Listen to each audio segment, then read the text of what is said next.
अस्सलाम वालेकुम स्टूडेंट्स। आज हमारा लेक्चर नंबर 8 है, जिसमें हम चैप्टर नंबर 2 का जो सेकंड टॉपिक है रिलेशंस और टेबल्स, उसको हम स्टडी करेंगे। प्रीवियस लेक्चर को अगर हम देखते हैं कि प्रीवियस लेक्चर में हमने ओवरव्यू लिया था बेसिक टर्मिनोलॉजीज़ का, जिसमें हमने फील्ड्स देखा, रिकॉर्ड्स देखा और फाइल को अंडरस्टैंड किया था। फिर हमने उसके अल्टरनेटिवली जो डेटाबेस मैनेजमेंट सिस्टम में टर्मिनोलॉजी यूज़ होती हैं, एट्रीब्यूट्स हो गया, रोज़ हो गई, रिलेशंस हो गए, तो वो भी देख ली थी, एग्जांपल्स के साथ हमने देखे थे। अब ये हमारा चैप्टर नंबर 1 से ही ये कुछ टर्मिनोलॉजीज़ थी जो चली आ रही थी। हम इस चैप्टर में भी वही टर्मिनोलॉजीज़ आगे कंटिन्यू करते जाएंगे। आज के हमारे टॉपिक्स क्या बनते हैं, हम ज़रा रिलेशन और टेबल्स को अगेन एक दफ़ा देखेंगे, जो कि हमने पिछले लेक्चर में भी देखा है। फिर हम प्रॉपर्टीज़ ऑफ रिलेशन देखेंगे कि रिलेशन के लिए इंपॉर्टेंट प्रॉपर्टीज़ क्या क्या बनती हैं, और फिर अगेन पुरानी स्कीम की तरह हम इंपॉर्टेंट क्वेश्चंस को भी डिस्कस करेंगे।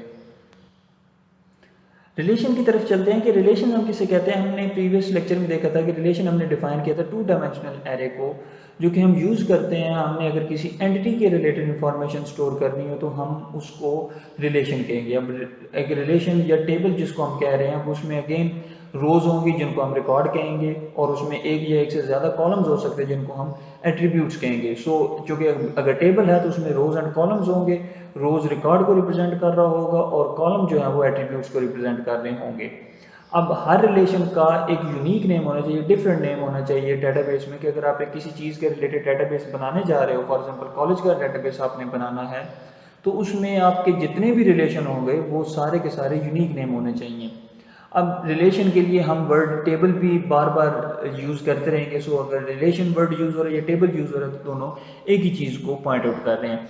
अब यहाँ पे इंपॉर्टेंट एक कंसेप्ट आता है एंटिटी का। हमने इससे पहले एंटिटी को नहीं डिटेल में देखा। हमने डेटाबेस मॉडल्स में भी एंटिटी का वर्ड यूज़ किया, हमने प्रीवियस लेक्चर में भी यूज़ किया, लेकिन हमने इसको नहीं देखा। तो हम आज ज़रा एंटिटी को भी एक दफ़ा डिटेल में देख लेते हैं। एंटिटी हम किसे कहते हैं? Anything about which we want to store information in the database. हमने अगर किसी चीज़ के रिलेटेड भी इंफॉर्मेशन अगर डेटाबेस में स्टोर करनी है तो उसको हम एंटिटी कहेंगे। ठीक है, लेट्स से मैंने कॉलेज का डेटाबेस बनाना है, उसमें कुछ इंफॉर्मेशन स्टोर करनी है, तो वो उसके परस्पेक्टिव से पॉसिबल एंटिटीज़ क्या हो सकती हैं और उनके एट्रीब्यूट्स क्या हो सकते हैं, वो हम देख लेते हैं। कि हम बना कॉलेज का डेटाबेस रहे हैं, तो उसमें जो एंटिटीज़ हैं उसमें एंटिटी स्टूडेंट की हो सकती है कि जी मुझे स्टूडेंट की इंफॉर्मेशन स्टोर करनी है अपने डेटाबेस में। तो स्टूडेंट क्या है, वो एक एंटिटी है। अब एंटिटी है या एक रिलेशन बनेगा आगे जाके। अब एक रिलेशन है तो उसमें एट्रीब्यूट्स क्या हो सकते हैं? रोल नंबर, नेम और डेट ऑफ बर्थ। ठीक है, अब हो सकता है मुझे कॉलेज के डेटाबेस में टीचर की इंफॉर्मेशन भी स्टोर करनी है, तो टीचर की भी एक एंटिटी आ गई। ठीक है, फिर मैंने सब्जेक्ट्स की इंफॉर्मेशन भी स्टोर करनी है, तो सब्जेक्ट की एक एंटिटी आ गई। फिर कॉलेज का ही डेटाबेस है तो उसमें एग्ज़ाम का भी कंसेप्ट हो सकता है, तो एग्ज़ाम के लिए भी मैंने एक एंटिटी बना ली। फिर इसी तरह फ़ी का एक कंसेप्ट हो सकता है, ये फ़ी का एक रिलेशन हो सकता है, तो फ़ी भी क्या बन जाएगी? एंटिटी। अब ज़रूरी नहीं है कि ये 5 ही सिर्फ होंगी आपके डेटाबेस में, हो सकता है आपके इससे ज़्यादा एंटिटी हो सकती हैं। अगर आप कार्ड्स की इंफॉर्मेशन स्टोर करना चाहते हो, स्टूडेंट के कार्ड की, तो फिर उसके लिए आपकी एक स्टूडेंट कार्ड की एंटिटी भी बन सकती है। आपकी ऐसा जो भी डेटाबेस होगा उसमें जितनी भी आपने इंफॉर्मेशन स्टोर करनी है वो सारी एंटिटीज़ की फॉर्म में आपके पास आ जाएगी। और एंटिटी आपकी अगेन हमने कहा है कि वो है जो हम इंफॉर्मेशन स्टोर करना चाहते हैं। एग्जाम्पल के तौर पे देखें कि हमारे पास एक स्टूडेंट का रिलेशन है, हमने कॉलेज का डेटाबेस बनाना था। हमने ये एग्जाम्पल प्रीवियस लेक्चर में भी देखी थी। इसमें अब चूंकि एक रिलेशन है तो रिलेशन में कॉलम्स एंड रोज होंगे। कॉलम्स फील्ड को रिप्रेजेंट कर रहे हैं, रोल नंबर, नेम और डेट ऑफ बर्थ। रोज जो है वो रिकॉर्ड को रिप्रेजेंट कर रही हैं। तो 3 इस केस में स्टूडेंट के रिकॉर्ड्स हमने स्टोर किए हुए हैं। अब जरा प्रॉपर्टीज पे आते हैं कि रिलेशन की प्रॉपर्टीज क्या है। तो 4 इंपॉर्टेंट प्रॉपर्टीज हैं रिलेशन की, वो चारों हमने आज देखनी है। सबसे पहले हमारे पास प्रॉपर्टी आती है कि नो डुप्लीकेट रोज एग्जिस्ट। अगर आप रिलेशन की बात कर रहे हो कि आप इंफॉर्मेशन जो है वो टेबल की फॉर्म में स्टोर कर रहे हो, रिलेशन की फॉर्म में स्टोर कर रहे हो, डेटाबेस में स्टोर कर रहे हो, तो फिर उसके लिए इंपॉर्टेंट है कि हर रो दूसरी रो से मुख्तलिफ होनी चाहिए। ठीक है, कोई भी दो रोज आपस में एग्जैक्टली सिमिलर नहीं होनी चाहिए, कुछ वैल्यू, कुछ ना कुछ वैल्यू लाजमी चेंज, जो अगर दोनों रोज बिल्कुल एक जैसी हो गई हैं तो वो आपकी प्रॉपर्टी वायलेट हो रही है। जैसे कि एक मिसाल है कि मेरे पास 3 स्टूडेंट थे, अब मैं चौथे स्टूडेंट की इंफॉर्मेशन स्टोर करना चाहता हूँ, मैं वही इंफॉर्मेशन स्टोर करता हूँ जो मैंने पहले स्टूडेंट की इंफॉर्मेशन स्टोर की थी। अब दोनों मेरे पास क्या है, दोनों मेरे पास रोज एक जैसी होगी, तो ये क्या हो गया, ये प्रॉपर्टी वायलेट होगी। तो ऐसा आपके पास नहीं होना चाहिए। फिर आपके पास दूसरी प्रॉपर्टी आती है कि कॉलम या एट्रीब्यूट्स हैं, उनमें जो कि वैल्यूज जानी होती हैं, तो वो वैल्यूज जो है वो हमेशा अटोमिक होनी चाहिए। अटोमिक होती है कि जिसको हम फर्दर डिवाइड ना कर सकते हों। ठीक है, अब हमारे पास रोज या कॉलम जो है वो टेबल में इंटरसेक्ट जब करते हैं तो वो एक सेल की फॉर्म बनाते हैं। जैसे कि मेरे पास ये एक सेल है, ये एक सेल है मेरे पास, ये सारे क्या हैं, ये सारे सेल्स बने हुए हैं इंटरसेक्शन और रो एंड कॉलम। तो उसमें जब आप वैल्यू एंटर करने जा रहे हो तो वो यूनिक सिंगल वैल्यू होनी चाहिए, वो मल्टी वैल्यू नहीं होनी चाहिए, एटॉमिक वैल्यूज होनी चाहिए कि आप उसको फर्दर डिवाइड ना कर सकते हो। फॉर एग्जाम्पल मेरे पास कॉलम है रोल नंबर को, उसमें मैं एंट्रीज कर रहा हूँ, तो मैं जब चौथे स्टूडेंट की इन्फॉर्मेशन स्टोर करने जाता हूँ तो मैं उसमें रोल नंबर 2 एंटर कर देता हूँ, 205 भी और 207 भी। अब ये वैल्यूज आपकी स्प्लिट हो सकती है फर्दर 205 में और 207 में, तो ये क्या हो गया, ये आपकी प्रॉपर्टी वायलेट हो गई। तो आपके कॉलम या एट्रीब्यूट्स में जो वैल्यूज जा रही हैं वो आपकी एटॉमिक वैल्यूज होनी चाहिए, वो फर्दर डिवाइड नहीं होनी चाहिए। एक और एग्जांपल हो सकती है कि अगर मैं यहाँ पे चौथा कॉलम बना लेता फ़ोन नंबर का, अब मैं स्टूडेंट का अगर फ़ोन नंबर स्टोर करूँ तो हो सकता है किसी एक स्टूडेंट के पास 2 फ़ोन नंबर हो। अब अगर मैं एक सेल में 2 फ़ोन नंबर ऐड कर रहा हूँ तो ये भी प्रॉपर्टी आप रिलेशन की वायलेट कर रहे हो, आप एक सेल में एक से ज़्यादा वैल्यूज नहीं डाल सकते।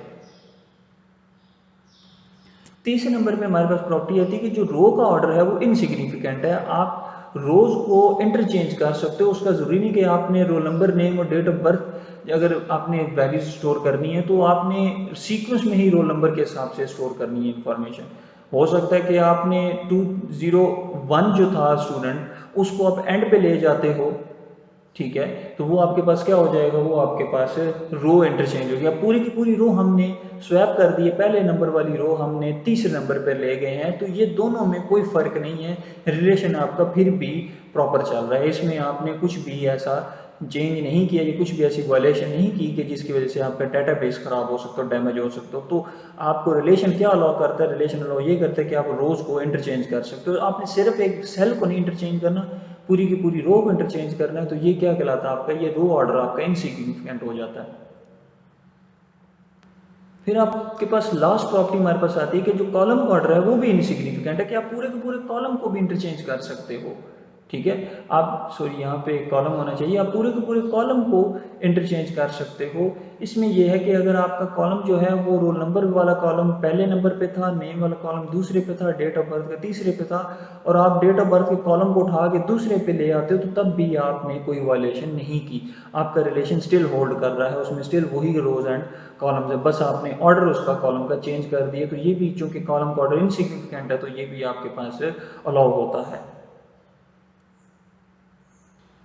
सो स्टूडेंट, आज का लेक्चर छोटा सा लेक्चर था, इसमें हमने बेसिक रिलेशन क्या है वो डिफाइन किया, एग्जांपल देखी। तो इसके रिलेटेड आपके पास क्वेश्चन जो पेपर में बनते हैं वो अगेन शॉर्ट क्वेश्चन ही जनरली पूछे जाते हैं कि रिलेशन को डिफाइन कर एग्जांपल दें, या एंटिटी को डिफाइन करो उसकी एग्जांपल दें, या रिलेशन क्या है और जो 4 प्रॉपर्टीज हैं वो आप डिस्क्राइब करें। तो ये लॉन्ग क्वेश्चन में समटाइम्स आ जाता है, इसके चांसेस कम ही है, लेकिन स्टिल आपके पास एक क्वेश्चन बन सकता है ये। फिर right on 2 properties of relation, ये शॉर्ट क्वेश्चन अक्सर पेपर में ये भी आ जाता है।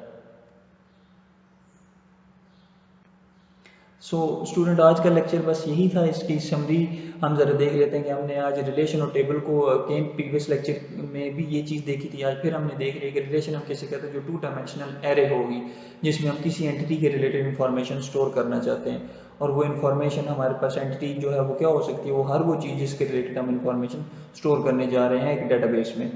फिर एक रिलेशन की प्रॉपर्टीज़ क्या हो सकती हैं, वो रिलेशन की 4 प्रॉपर्टीज़ हैं कि एक तो आपका जो रोज़ हैं वो डुप्लीकेट नहीं होनी चाहिए, दूसरा जो अगर आप सेल में वैल्यूज एंटर कर रहे हो तो वो भी एटॉमिक होनी चाहिए, वो फर्दर डिवाइड नहीं होने चाहिए।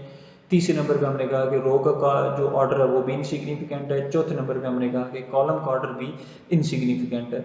सो स्टूडेंट, आज के लेक्चर में अगर आपका कोई भी क्वेश्चन हो तो आप वीडियो के नीचे कमेंट में पोस्ट करें, आप हमें व्हाट्सएप कर सकते हैं, या आप हम चाहें तो ईमेल में भी हमसे क्वेश्चन पूछ सकते हैं। Thank you so much.